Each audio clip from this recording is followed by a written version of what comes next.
Hello, everybody. My name is Pamela Nuri. I'm Head of Expedition Operations at Noble Caledonia, and we have with us here on our Naturalist Chat, Dr. Chris Edwards, all the way from Scotland. Chris and I have worked together for certainly a decade, I would say, and he's Hello. been in the industry. Yeah, he's in the industry for quite some time. Chris was with BAS, British Antarctic Survey, for 5 years. He's based down in Antarctic.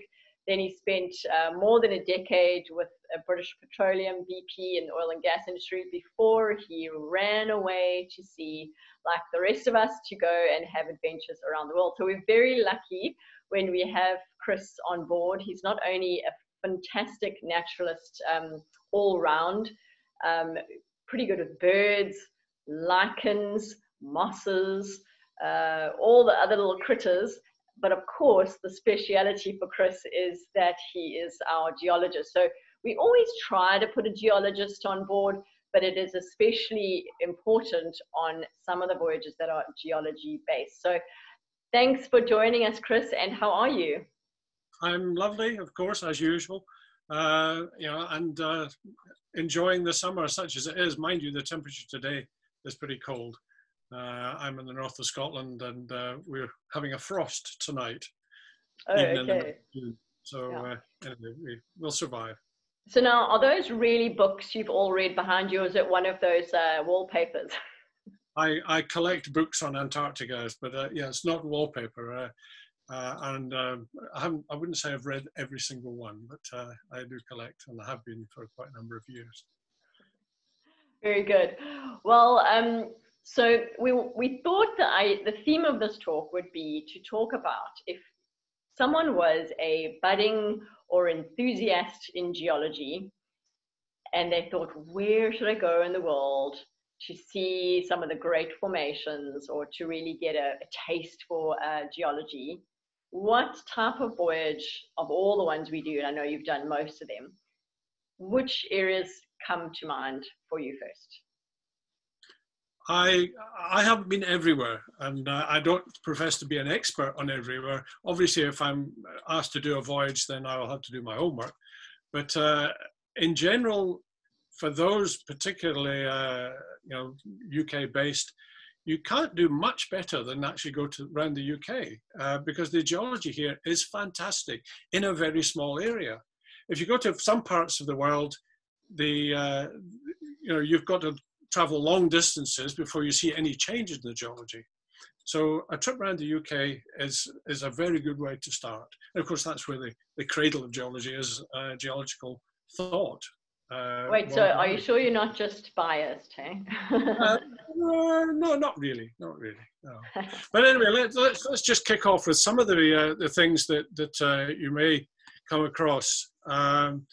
You might have seen this beach. Well, maybe not, but this is a beach on the island of Herm, which is a sandy beach, and in any place where you get sandy beaches, you might ask, where's the sand come from? Well, the sand is coming from the local rocks.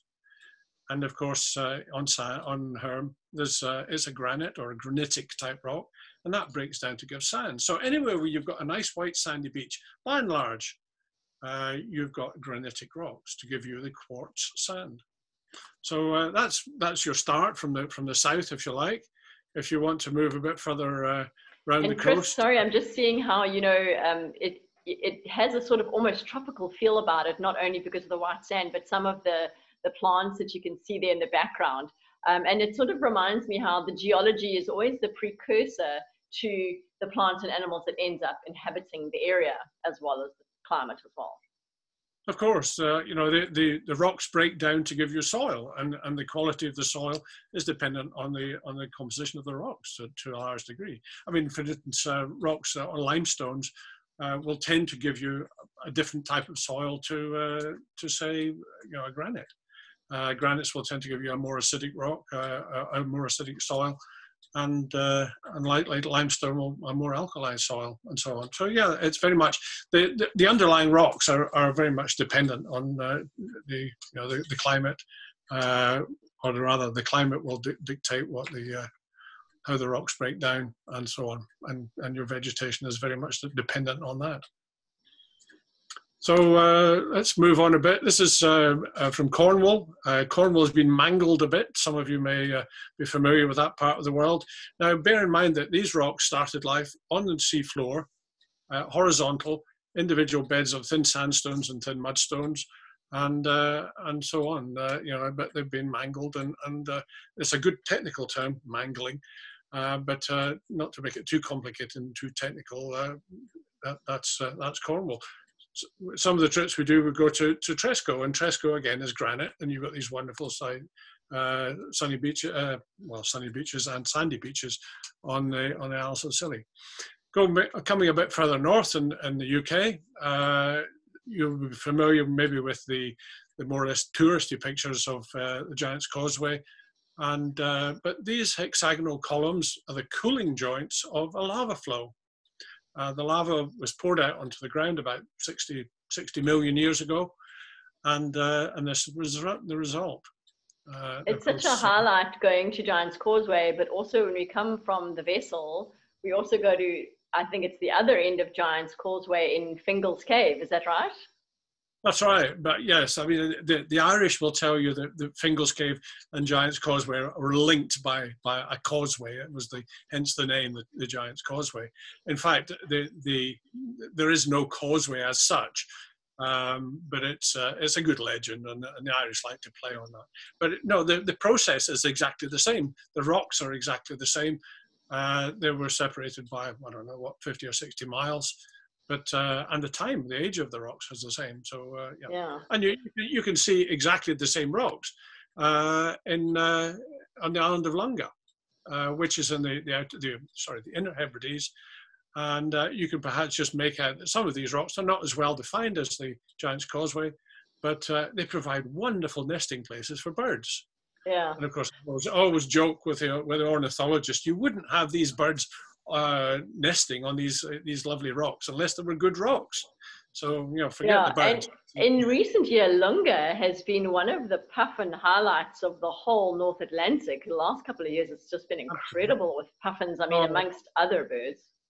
Lunga is just an astonishing place if you can get on shore, and that's the beauty of having zodiacs. To get on shore, you've got to be a little bit agile, but we can usually help folk that are not as steady on their pins, so to speak, to get on shore as long as the weather is okay, and to see wonderful puffins.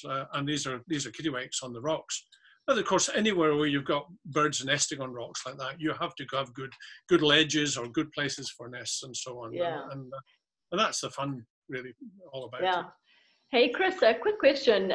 You couldn't see the scale so well in your picture of Giant's Causeway, but I mean, they're beautiful, like more than a stepping stone size examples on the Giant's Causeway and over here. But they're not always hexagons, hey? It's explain that part of it.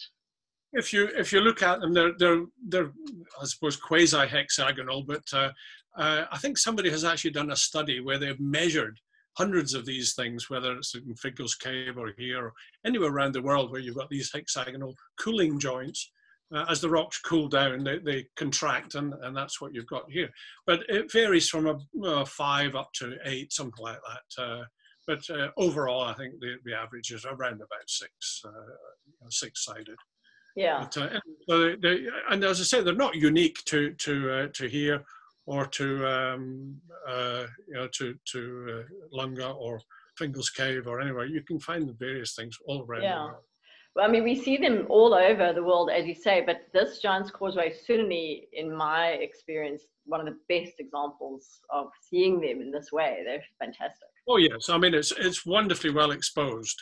I don't know if many people who walk down, it's effectively on the beach, and just don't necessarily appreciate what they're seeing and why it's there. Yeah. A wonderful tourist site, never mind. Right, we'll move on. This is one place we sometimes go up the west coast. It's actually the west coast of Ireland in this case. And the cliffs of Inishmore, looking out straight, if you go west from here, you don't hit any land until you get to Canada or wherever. But these are beds of limestone, and just striking, and you can see it's more or less horizontal. Now, these beds of limestone have been laid down under the sea 350 million years ago. Occasionally, they do have fossils in them, and these are not solid, shells or anything like that, although there are shells in this stuff. But these are worm burrows, which the worms were on the sea floor 300 odd million years ago. And occasionally, we do see this sort of thing. And if I do come across it, then it's always nice to point it out to folk, because it livens the whole thing up. Yeah, that's incredible. Good, isn't it? Exciting. And most of the time we can't pick up fossils because they're not there. And of course, if you're traveling long distances, you don't want big lumps of rock to take it. But often, most geologists they spend their time walking up and down stream sections, because that's where the solid rock is, or in quarries or something like that. But by and large, we don't have time to do that on the trips, and we don't want to do it particularly. So if you don't know what the local rock is, look at the local buildings, whether it's the flagstones in the Isle of Man, which are full of these fossils, coral fossils and shells and so on. In this instance, it's Kirkwall in the islands of Orkney, and this is the local sandstone. That's St. Magnus Cathedral, hey? That's St. Magnus Cathedral and the Bishop's Palace, and it's made of this beautiful red sandstone, which I just happen to have a little piece of fossil there. I don't know if you can see that. Yes, yeah. This is a piece of fish that was swimming about in a lake during the time that this sandstone was deposited. And those are the scales of the fish. Now that's. Hey, Chris, give us the full screen there. We can see that one better. If you do the stop share. That's better. Yeah. Amazing. Yeah. Okay. Incredible. You can actually see the scales of the fish. It's not the whole fish. The rest of it might be, well, it's broken off and so on, but it's things like that. I collected that in Caithness, which is the northern part of Scotland, just off Orkney. But the possibility of finding fossils is occasional. So So anyway, and just to continue the story of where we are. Hang on. Go back to, there we go. So that's St. Magnus. Yep. One of our highlights of a UK tour is perhaps the ability to get out to St. Kilda. Now, St. Kilda is 40 odd miles west of the Outer Hebrides. You can't normally get there unless you're prepared to sit on a very small boat for 5 hours, bouncing across the Atlantic, the North Atlantic. But we can do it in comfort, and you can see the picture there. One of the sky ships, I think it's probably Hebridean Sky, sitting in Village Bay and the island of St. Kilda. Now, you're actually sitting in the middle of a very large volcano, because the island of Levenish, which you can see out in the distance, that is one of the outer edges of this big volcano. Most of it is gone. Most of it's been eroded. And that's the thing that people don't appreciate, that if you see a pointy mountain, that's not necessarily a volcano. You might only see, in this instance, a fragment of a volcano, fragments. You've got the island of Doon, and then Herta, which is the island where the photograph was taken from. These are only just fragments of a much, much larger structure, which most of it has been eroded by the waves, eroded by ice, and so on. Yeah. So you have to appreciate that what you see is not necessarily the whole story. Yeah. Moving on finally to the oldest, some of the oldest rocks, certainly the oldest rocks in Britain, and some of the oldest rocks in the whole world, really. These are about 2.5 to 3,000 million years old. That's 3 with 9 nothings at the end of it. It's just mind-boggling, the numbers. And this is Caledonia on the island of Lewis. And these are some rocks that have been really, really recrystallized completely. Incredible. So And anyway, what's so nice about these examples, it's not just amazing geology, but there's a lot of history and culture to go along with both of the last few examples you gave. It's quite yeah. incredible. And I've got more and more, because we don't often have archaeologists with us, but it's another of my many interests, as probably Pam you know. I can talk the hind legs off a donkey about most things, but archaeology it's become another interest, and I've done a little bit of homework on Caledonia and the Brochs and other pieces of the archaeology of Scotland and elsewhere. Yeah, I mean, St Kilda was another example where you've got so much rich history, archaeology, natural history, as well as the geology. Now, as you were dotting further and further into the Atlantic there, it got me thinking how the whole of the North Atlantic, or probably the whole of the Atlantic, especially with the Mid-Atlantic Ridge, you've got wonderful volcanic islands all over there, including on the ridge itself. I know a place we've both been to is Cape Verde, which has got just each island is this incredible. Yeah, indeed. I've become the sort of the Noble Caledonia expert in the Cape Verde Islands. I think I've been there about 5 or 6 times now, and it's each island. I mean, there's nine islands. I think we visit more or less all of them, all the inhabited ones, and everyone is quite different. The people are different, but the landscape is so different. In fact, I'll give you an example of that, where the islands of the Cape Verde Islands is just astonishing. Let's see, I think that's the Cape Verde. That's one of the Santo, because remember, this was a Portuguese colony. They talk Portuguese if they don't talk the sort of local dialect, but it's Santo Antão with his own days on there. And this was one huge sort of multifaceted volcano. It's now been severely dissected by rivers, by major rivers over the last 20 million years. It's actually relatively young. So that's just one of my photographs. But of course, one of the islands has got a classic volcano on it. This is the Pico on the island of Fogo, and this erupted fairly recently. In fact, we were due to go to a restaurant and have lunch with all the guests up in the caldera of this big volcano. This is the peak. The caldera is an area sort of surrounding it, surrounding this peak. And we were due to go there. This was in 2015, and then about 2 months before we were due to go, there was a slight eruption, and this is some of the lava. One of our guests there standing. This is what's called pahoe hoe, or ropey lava. Yeah, okay. And it buried the restaurant under about 10 meters of lava. So we had to rejig the program.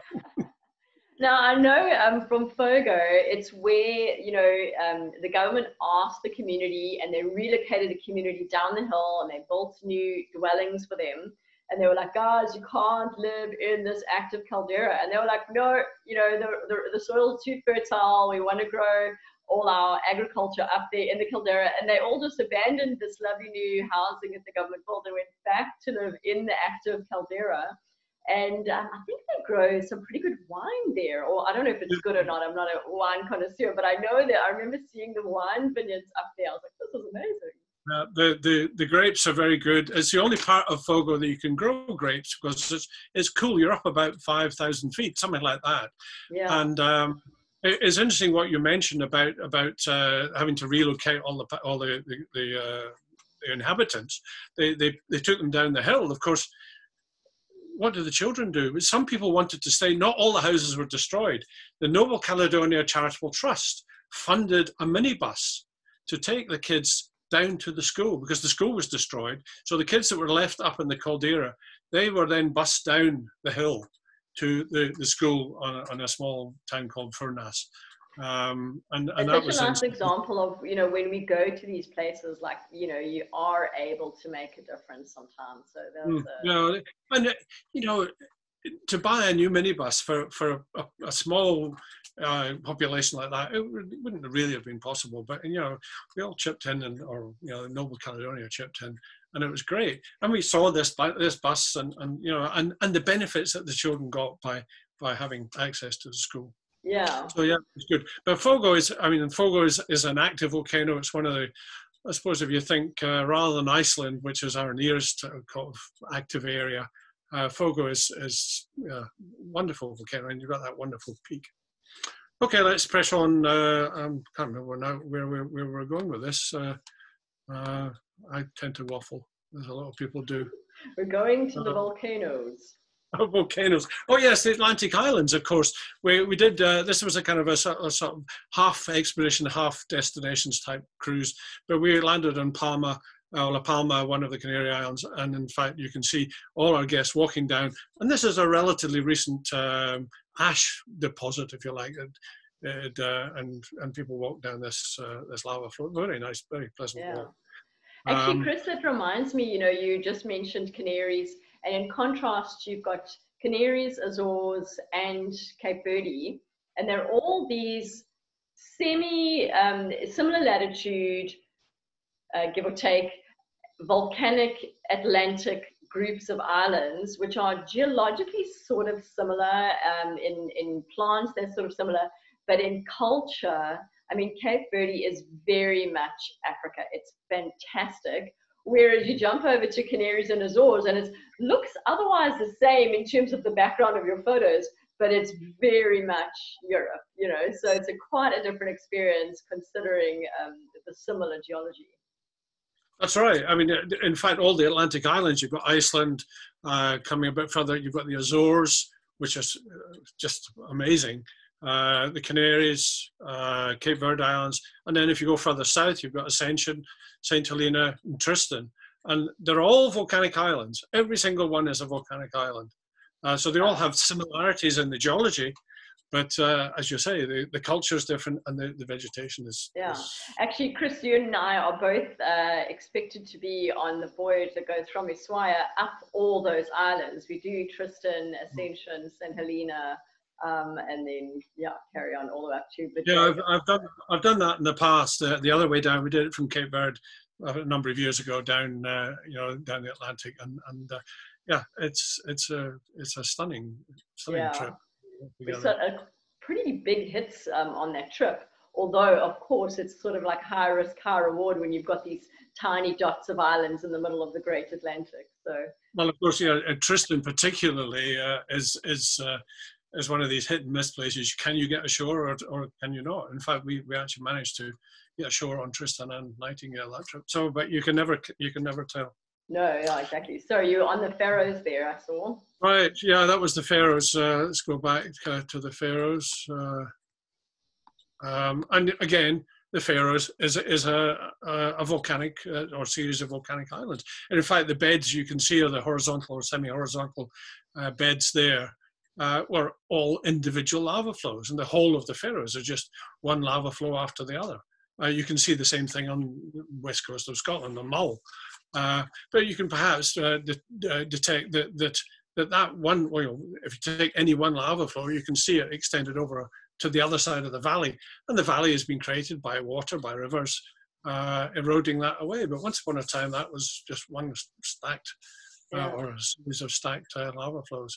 Some of those Faroes Islands, when you look at it on the map, some of the Faroes Islands, when you look at it on the map, look like a mitochondria or something. Like, so interesting, the geology, the way that those islands have been formed and lending themselves to these amazing zodiac cruises, amazing ship cruising, bird flips, and all this kind of thing.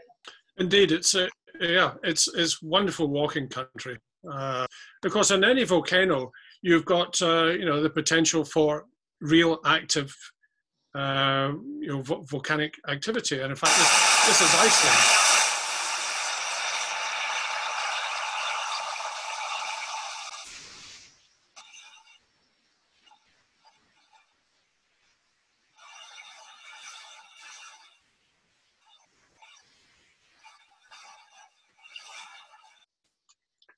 So Iceland, occasionally, we can get access safely, obviously, to places where there is actual volcanic activity, and this is the remnants of a much bigger explosion in one part of Iceland, and in other parts of the world you can also get to areas where it has been active or is active.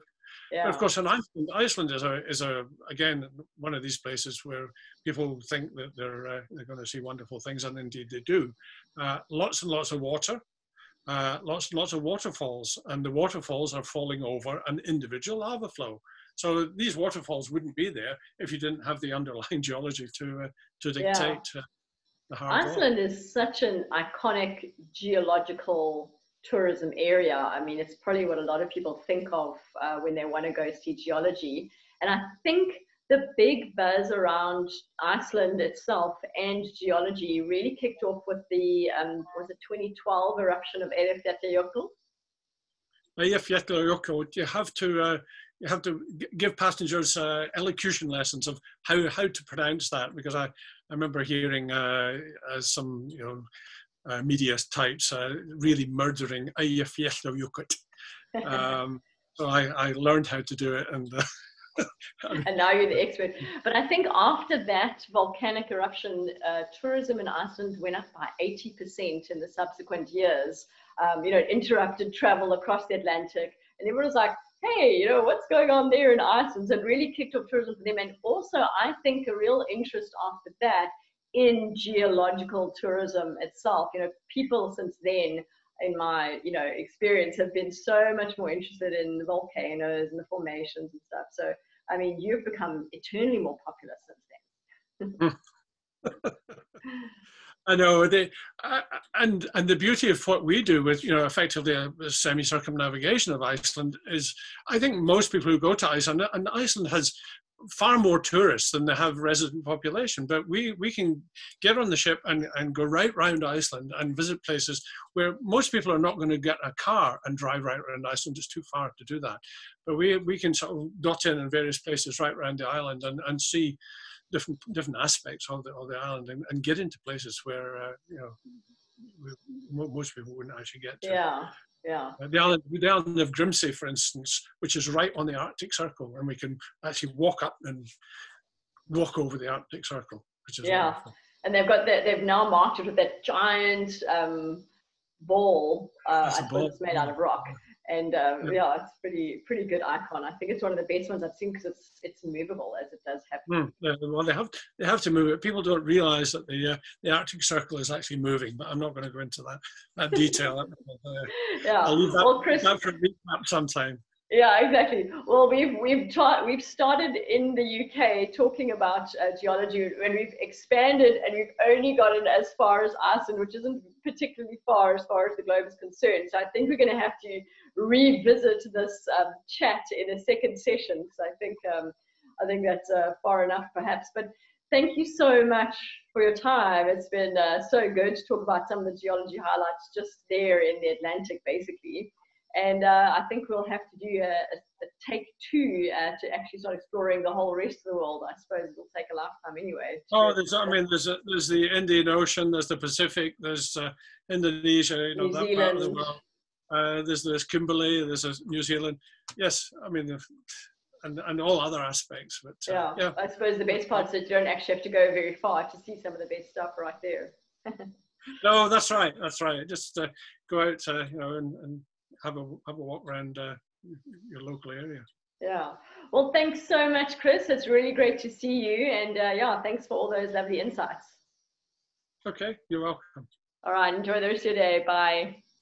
Bye-bye.